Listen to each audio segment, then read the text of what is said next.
আসসালামু আলাইকুম। আজকে আমরা একটা ইম্পোর্টেন্ট শর্ট কোয়েশ্চেন আলোচনা করব, যেটা পরীক্ষার জন্য অনেক বেশি ইম্পোর্টেন্ট এবং অনেক সময় টিচাররাও কোয়েশ্চেন করে এটা ভাইভা বোর্ডে।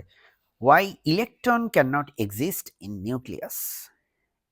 ইলেকট্রন কেন নিউক্লিয়াসের ভিতর থাকতে পারে না? কেন ইলেকট্রন অরবিটেই ঘুরতে হয়? সো এটা হচ্ছে আমরা আজকে একটু ম্যাথমেটিক্যালি প্রমাণ করব। আমরা হাইজেনবার্গের আনসার্টেনিটি প্রিন্সিপাল দিয়ে এটা প্রমাণ করার চেষ্টা করব ইনশাআল্লাহ। প্রথমেই দেখেন, এটা প্রমাণ করার জন্য আমাদেরকে এটা রিয়েলাইজ করতে হবে যে ডেল এক্স এবং ডেল পি এক্স এই দুইটার গুণফল হচ্ছে মূলত greater than or equal to h by 4 pi. এটা আমরা জানি হাইজেনবার্গের আনসার্টেনিটি প্রিন্সিপাল থেকে ইজিলি। আচ্ছা, একটা নিউক্লিয়াসের রেডিয়াস আমরা জানি যে অ্যাপ্রক্সিমেটলি সেটা 10⁻⁻15 মিটার। এভাবে লিখে নেবেন, একটা রেডিয়াস, নিউক্লিয়াসের রেডিয়াস হবে কত? 10⁻⁻15 মিটার।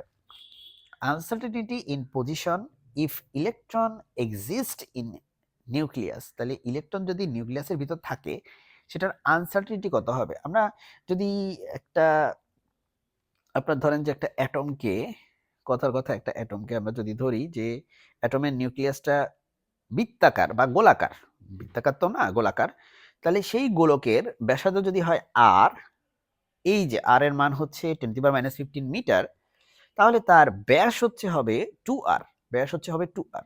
হ্যাঁ, সো 2r, এটাই হচ্ছে তার সর্বোচ্চ আনসার্টেনিটি। সে তো এটার ভিতরেই থাকবে, নিউক্লিয়াসের ভিতরেই থাকবে, সো এটা হবে 2r, সো 2 × 10⁻⁻15 মিটার।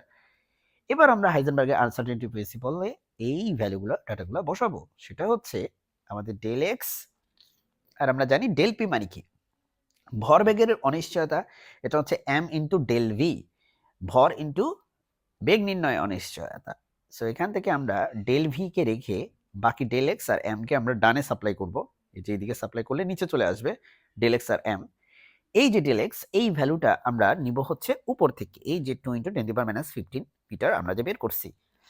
সো আমরা ইলেকট্রনের ক্ষেত্রে এটার ভ্যালুটা এখান থেকে নিলাম যে ডেল এক্স হচ্ছে 2 × 10⁻15 মিটার।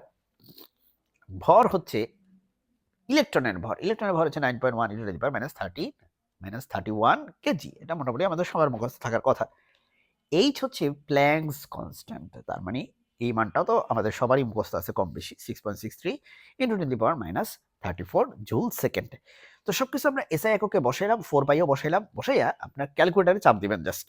ক্যালকুলেটার ইউজ করলে আপনি পাবেন 2.89 × 1010 মিটার পার সেকেন্ড। আপনি খেয়াল করেন এই বেগটা আলোর বেগ থেকে প্রায় 100 গুণ বেশি বড়, ঠিক আছে?